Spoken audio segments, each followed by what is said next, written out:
जय माता दी मित्रों, मेरे YouTube चैनल शिव शक्ति पर आपका हार्दिक स्वागत है। आज मैं आपके बीच में एक बहुत ही महत्वपूर्ण जानकारी लेकर आया हूं।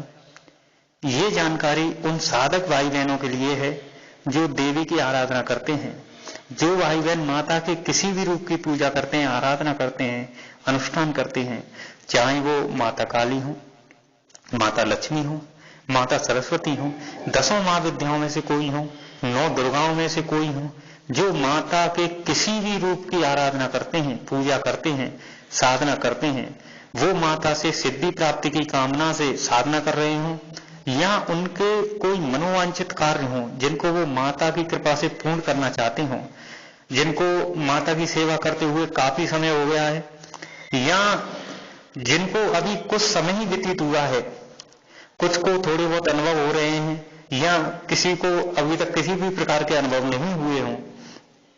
मैं आज आपको एक ऐसा विधान बताने जा रहा हूं जिसको करने के बाद आपको 36 पंखुड़ियों वाले कमल पर विराजमान माता के भव्य अलौकिक दर्शन भी होंगे, आपको रिद्धियां सिद्धियां भी प्राप्त होंगी, आपके तीसरे नेत्र का जागरण भी होगा, आपके सभी चक्र एक एक करके जागृत होने लगेंगे, आपको जो चाहिए सब प्राप्त होगा। माता के इस प्रयोग के बाद आपके पास माता दौड़ी दौड़ी आएंगी। विश्वास मानिए, इस प्रयोग के अविश्वसनीय परिणाम, अविश्वसनीय अनुभव हैं जो आपको देखने को मिलेंगे। वो इसको करने के बाद जब आप इसको करते हैं तो वो सब आपको स्वतः ही महसूस होंगे, आपको स्वतः ही इनके अनुभव की अनुभूति होगी। इसे किसी से जानने की जरूरत नहीं है, किसी से पूछने की जरूरत नहीं है। जिस प्रकार एक चुंबक के द्वारा किसी भी लोहे की वस्तु को आसानी से पकड़ा जा सकता है, आसानी से खोज निकाला जा सकता है, उसी प्रकार ये सिद्ध प्रयोग करने के पश्चात माता के किसी भी रूप की आराधना आप करते हैं तो उनकी जो ऊर्जा है, जो शक्ति है, वो आपको इस प्रकार मिलेगी, आपकी तरफ इस प्रकार आकर्षित होगी कि माता आपके पास दौड़ी दौड़ी आएंगी। जो मैं आपको प्रयोग बताने जा रहा हूं उसे आप करके देखें। जो लोग करेंगे उन्हें अवश्य ही वो सब प्राप्त होगा जो वो चाहते हैं। मैं आपको 100% गारंटी देता हूं। नहीं तो आप इस बात को समझ लें, ये आपके सामने एक प्रत्यक्ष प्रमाण है। किसी विद्यालय में, किसी कक्षा में कई विद्यार्थी एक साथ विद्या ग्रहण करते हैं। उनको किसी विषय को पढ़ाने वाले अध्यापक एक ही होते हैं और पढ़ने वाले विद्यार्थी कई होते हैं। जब परीक्षा होती है तो उनके परिणाम सबके लिए समान नहीं होते। इसका क्या कारण होता है? सभी को पढ़ाने वाले अध्यापक एक ही थे, पर किसी ने उस विषय में 90% नंबर प्राप्त किए, किसी ने 70% अंक प्राप्त किए, किसी ने 50% अंक प्राप्त किए और कोई फेल हो गया। क्यों? क्योंकि सभी को एक ही चीज पढ़ाई गई, पर उनमें से किसी ने उसे एकाग्रता के साथ ग्रहण किया और उसको घर जाके दोहराया, पूर्ण निष्ठा और श्रद्धा के साथ में अपने अंदर उतारा। किसी ने हल्के में लिया तो किसी ने ध्यान ही नहीं दिया। उसी के अनुसार उनको परिणाम देखने को मिले।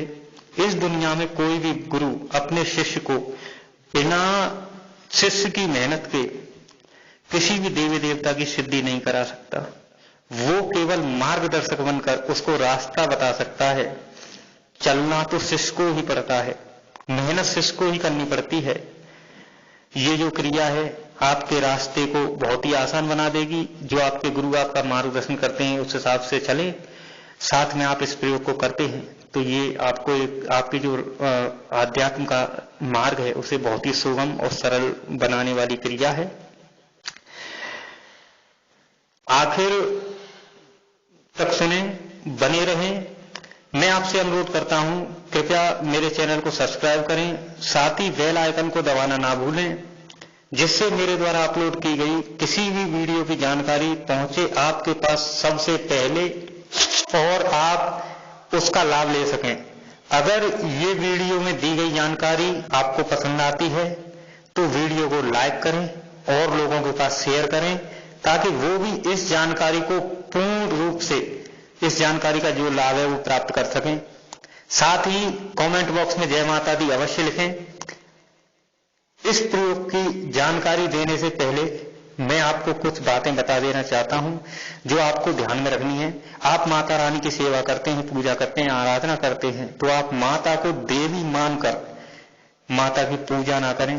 आप माता के किसी भी रूप में उनकी सेवा करते हैं तो उनसे माता का भाव रखकर पूजा करनी है, सेवा करनी है। माता की सेवा में आप उनको माता मानकर ही उनकी सेवा आराधना करें।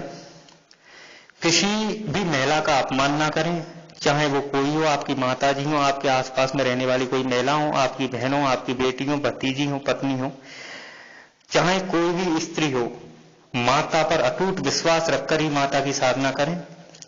ऐसा ना करें कि आप माता की साधना में तत्पर हैं और माता से हमेशा शिकायत भाव रखते हैं कि मैं आपकी सेवा कर रहा हूं, आराधना कर रहा हूं, पर मेरे साथ तो ऐसा हो रहा है, मैंने आपसे अरदास की मेरा ये काम इस प्रकार से बने, ऐसा हो जाए, लेकिन ऐसा ना होकर कुछ अलग ही हो गया, कुछ उल्टा ही हो गया। इस प्रकार से उनसे शिकायत भाव ना रखें। माता परम कल्याणी है, ममतामयी है। आप अपने मन में भाव रखें, हे मां आप आ सकती हैं, आप जगत कल्याणी हैं मां, आपकी तुलना परम ब्रह्म से की गई है, आप ही परम ब्रह्म परमेश्वरी हैं, मैं आपका बालक हूं। और जब एक बालक अपनी माता को पुकारता है तो माता दौड़ी दौड़ी आती है। जिस प्रकार से आपकी माता से आप स्नेह भाव रखते हैं, प्रेम भाव, आदर भाव रखते हैं, बिल्कुल वैसे ही आपको माता के प्रति रखना है। आपको माता की सेवा का समय निर्धारित करना है। आप अपने अनुसार समय का चुनाव कर सकते हैं, लेकिन ध्यान ये रखना है कि आप जिस समय का चुनाव करते हैं उस समय आपको माता की सेवा में हर हाल में पहुंचना है। उस समय आपको माता के सामने दीपक प्रज्वलित कर देना है। 2-4 मिनट ऊपर नीचे हो जाए तो वो चलेगा। रोजाना माता रानी को अपनी श्रद्धा के अनुसार भोग लगाना है। भोग में आप चाहे जो लगा सकते हैं, फल का भोग लगा सकते हैं, मेवे का भोग लगा सकते हैं, रेवड़ी का भोग लगा सकते हैं, शक्कर का भोग लगा सकते हैं। जो आप पे बन पड़े वो आप भोग में लगाएं। आप जब भी अनुष्ठान करें उस समय पर आपको पूर्ण रूप से सात्विक भोजन ग्रहण करना है। मांस, मदिरा, प्याज, लहसुन इनका पूर्ण रूप से त्याग कर देना है। पूर्ण रूप से ब्रह्मचर्य का पालन करना है। किसी भी अनुष्ठान के बाद में एक छोटा सा हवन अवश्य करें। अगर संभव हो सके तो आप प्रतिदिन हवन अवश्य करें। अगर संभव नहीं है तो अनुष्ठान के जो अंतिम दिन है उस दिन हवन अवश्य करें और पूर्ण आहुति दें, पूर्ण होमाहुति दें। किसी भी अनुष्ठान के बाद में कन्या पूजन अवश्य करें। इसका माता की पूजा में विशेष महत्व है। अगर ये संभव हो तो आप कन्याओं, जैसे अगर आप घर पे नहीं कर पा रहे हैं, संभव नहीं है, आप नहीं कन्याओं का पूजन कर पा रहे हैं, कन्याओं को भोजन करा पा रहे हैं, कन्या नहीं बैठा पा रहे हैं, तो आपको क्या करना है कि आप कोई भी फल लेकर आप कन्याओं में वितरण कर सकते हैं, उन्हें बांट सकते हैं, उसका भी आपको उत्तम फल मिलेगा। ये बातें आपको विशेष ध्यान रखनी है। अब मैं आपको वो विधान बताने जा रहा हूं, उसको करने के बाद मातृ शक्ति अवश्य जागृत होती है, अवश्य जागृत होगी और होकर रहेगी और आपके पास दौड़ी दौड़ी आएगी। करना कैसे है, क्या करना है, पूरा ध्यानपूर्वक सुने। ये जो आपको आपकी फोन की स्क्रीन पर दिख रहा है, ये माता का 20वां यंत्र है। इस यंत्र में संख्या क्रम में 99 मंत्र लिखा है। माता का कोई भी रूप हो, सब में ये यंत्र काम करता है, कार्य करता है। अलग से किसी भी रूप में माता का कोई भी रूप हो, उनके लिए किसी भी दूसरे यंत्र की आवश्यकता नहीं रहती। करना कैसे है ये जान लें। इस यंत्र को तांबे के पात्र पर गुदवा लें। उसके बाद में गंगा जल से धोकर धूप दीप दिखाकर पूजा स्थल में रख दें। प्रतिदिन इस यंत्र का पंचोपचार पूजन करें। उसके पश्चात दुर्गा सप्तशती के 4th अध्याय का पाठ करें। तत्पश्चात सिद्ध कुंज का स्तोत्र का पाठ करें। तत्पश्चात अपने सामर्थ्य के अनुसार जितना भी आपका सामर्थ्य हो 99 मंत्र का जाप करें। कम से कम नवाण मंत्र की एक माला जरूर करनी है। 108 दानों की जो रुद्राक्ष की माला है वो एक जरूर करनी है आपको प्रतिदिन। इससे अगर आपका सामर्थ्य है ज्यादा करने की तो आप कर सकते हैं, आप अपने सामर्थ्य अनुसार करें। तत्पश्चात माता की आरती करें, माता से क्षमा प्रार्थना करें, आपको मां भगवती की पूर्ण कृपा प्राप्त होगी। इसके अनुभव आपको बहुत शीघ्र होने लग जाएंगे इस प्रयोग के बाद में। मैं मां भगवती से प्रार्थना करता हूं, कामना करता हूं कि मेरे द्वारा जो दी हुई जानकारी है वो आप उस प्रयोग को करते हैं तो माता की असीम अनुकंपा आपको प्राप्त हो। इसी कामना के साथ मैं आपसे विदा लेता हूं। जय माता दी।